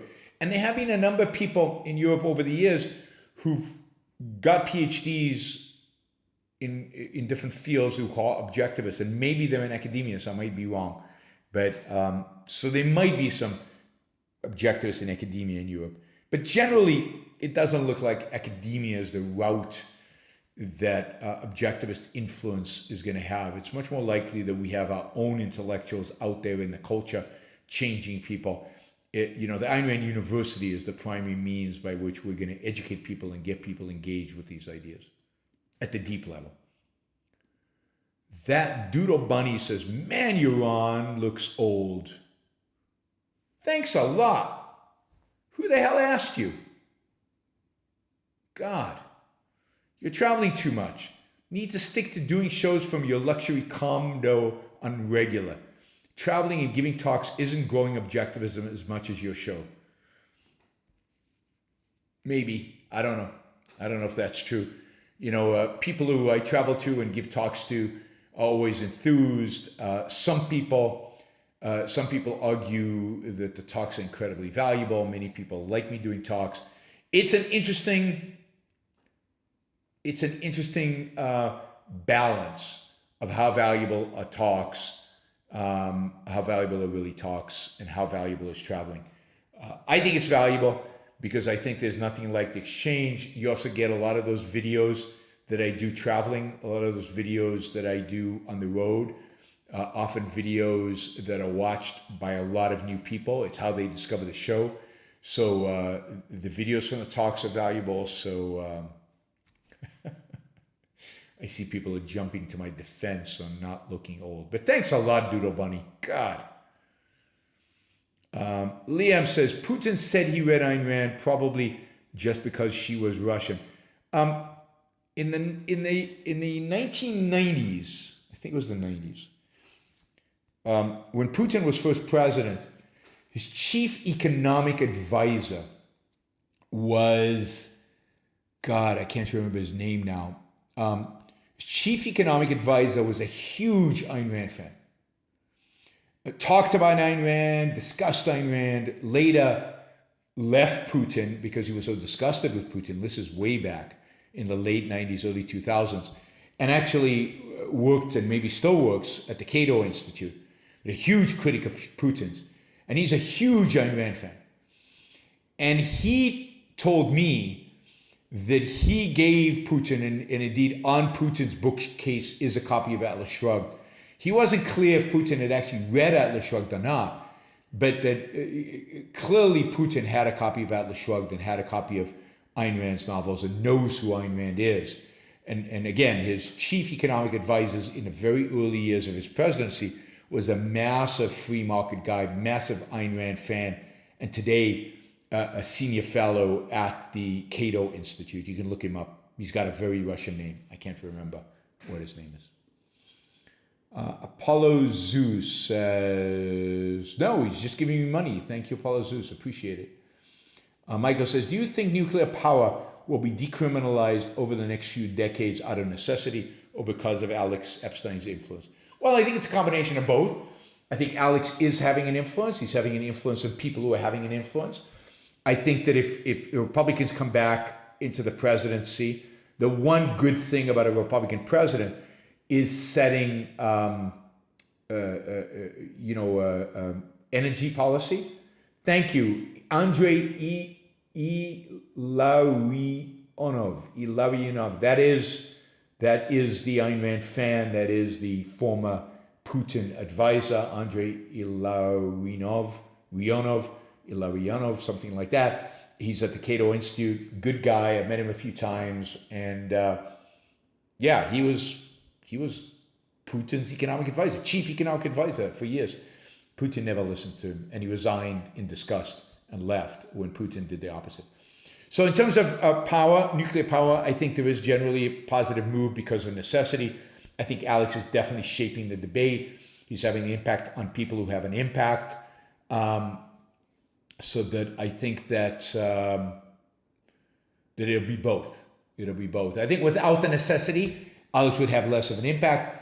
And I think particularly if Republicans gain the White House, they will have better energy policy, and part of that is likely to be nuclear. Although it's also possible that nuclear power is something Democrats will embrace out of kind of a necessity thing, because they'll realize it's the only renewable they can embrace if they really want to make a dent in fossil fuels.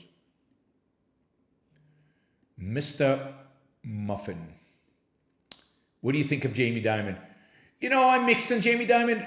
I think he is a great CEO. I think he's done a fantastic job at JP Morgan Chase. I think he's smart. I had a lot of respect for him when he came out during the Obama administration and criticized Obama, even though Jamie Dimon is a Democrat. I think Jamie Dimon is the kind of guy who's super smart, who would be a Republican if the Republicans weren't so crazy, but is a Democrat because you just can't vote Republicans because the Republicans are so crazy. But he's not woke, he's not cancel culture, he's not CRT, he's none of those things. But yet he probably has voted mostly Democrat. But he stood up for Biden. He stood up against Obama when it came to regulating banks and regulations of banks and I think Dodd-Frank, and it was quite courageous of him at the time. All right. Voldren, I think EU should have one big army like the USA. I think so too. I think basically what should happen is the United States should leave NATO and Europe should be NATO, and the European army should be the NATO army, and I think it should defend itself. And I think that's how you get there. You get there by the United States leaving NATO. Ian Meerkat asked, vote for a moderate Democrat if one is available, a moderate Republican if not. Yeah, I agree with that. We talked about that earlier.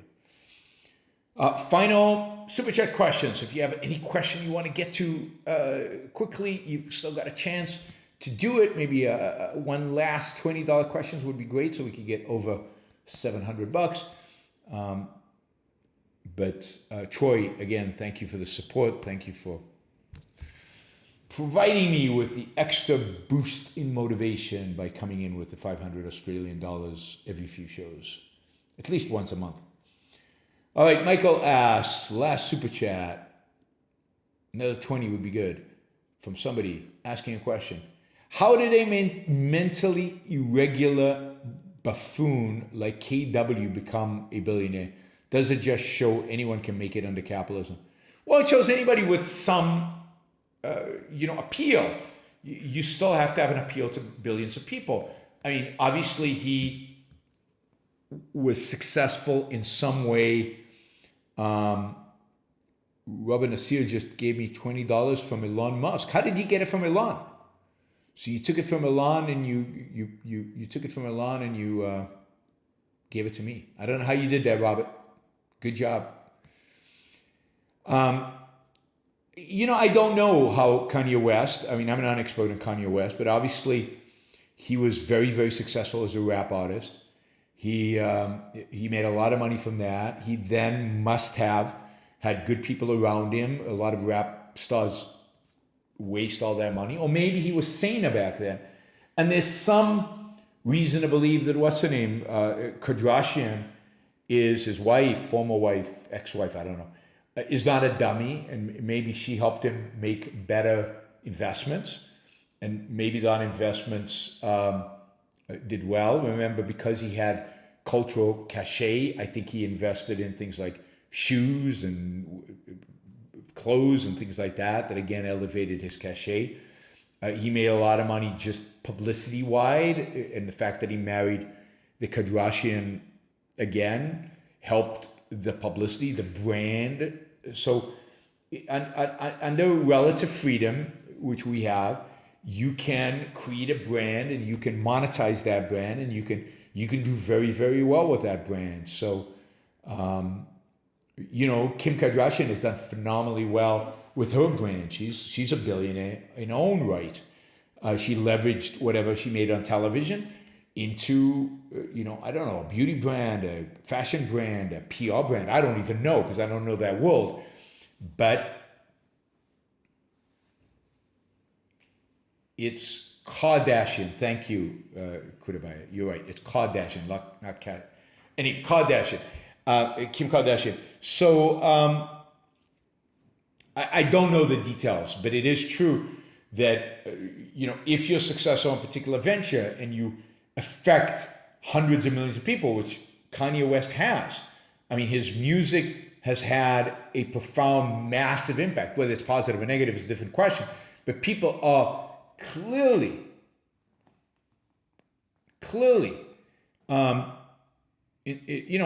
Don Watkins loves Kanye West's music.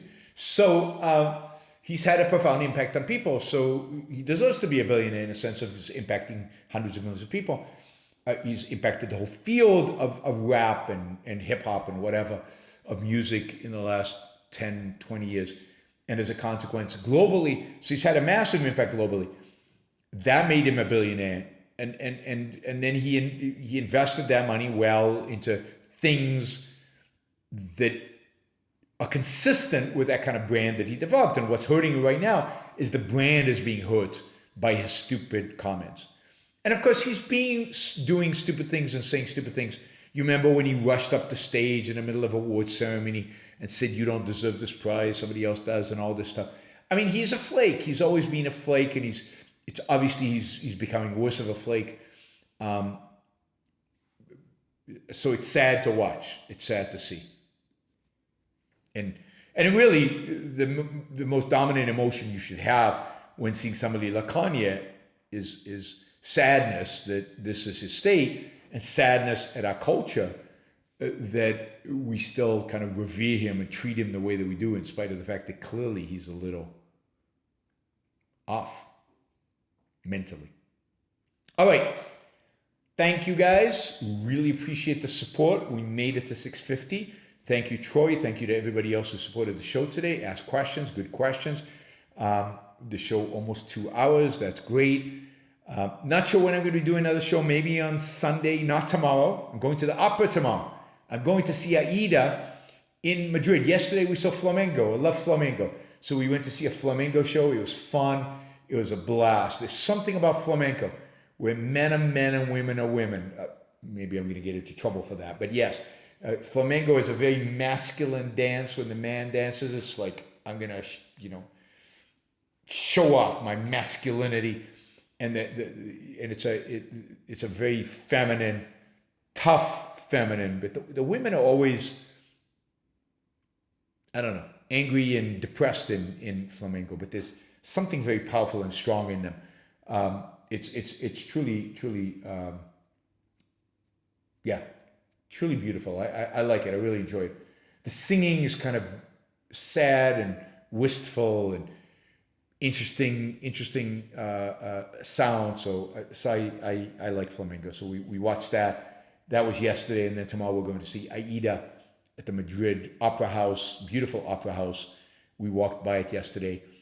Looking forward to that. So I won't do a show tomorrow, but I will try to do a show on Sunday.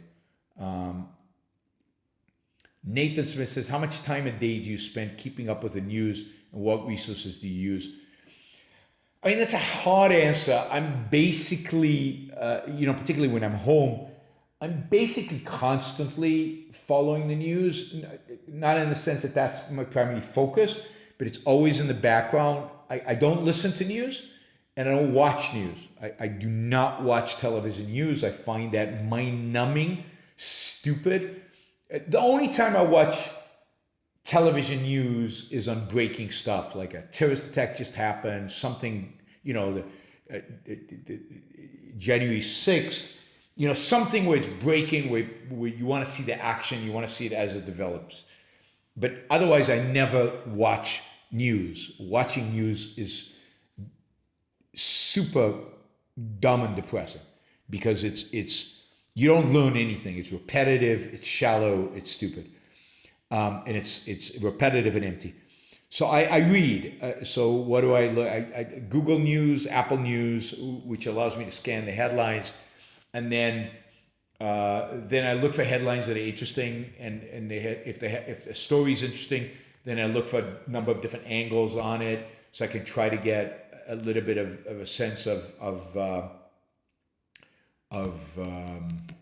objectivity around it. So. And again, if it's important, I might read original sources. So it's being constantly on kind of something like Google News, where news is just flooding in, and I'm screening it, and I'm good at it now, and I do it several times a day, so I'm in constant with the news. I don't read any particular newspaper. I scan the news aggregators. Particularly Google News and Apple News, and I focus on, the Wall Street Journal and the Atlantic, but mainly I'm just looking for interesting stuff to pop out at me, and when there's a story that's interesting, then I look for as many news sources as I can. I never try to rely on one news source, particularly when I know the news sources are biased. So I'll read the New York Times, I'll read a news story in the New York Times, I'll read a news story in the Washington Post, I'll read a news story on CNN, but then I know it's biased. So I'll read, if the news story is important, then I'll read a bunch of other sources, from other points of view, from other biases that I know, so that I can get a more complete picture of what generally appears to be the attitude towards this particular news story. And then if it's really important, then I'll try to go to original sources and try to figure out what's really going on. And another news source that I use regularly is Twitter. Twitter's become a major place not to read the news, but to link to articles where I read the news. So I follow trending stories on Twitter, but I also just scan the people I follow on Twitter to see what they're talking about, to see what news stories they link. Scott Lincecum is excellent on economic issues and tweets a lot. He's on Twitter all the time. So I follow his Twitter account. So I'm on Twitter quite a lot. And again, it's in and out. It's not I spend hours sitting there reading Twitter. I go in, what's happening on Twitter right now, off I go, just do something else. A few hours later, I'll pop in again. And that's how I do all my news stuff. And I'm good and I'm fast at it. All right. Thank you, everybody. I will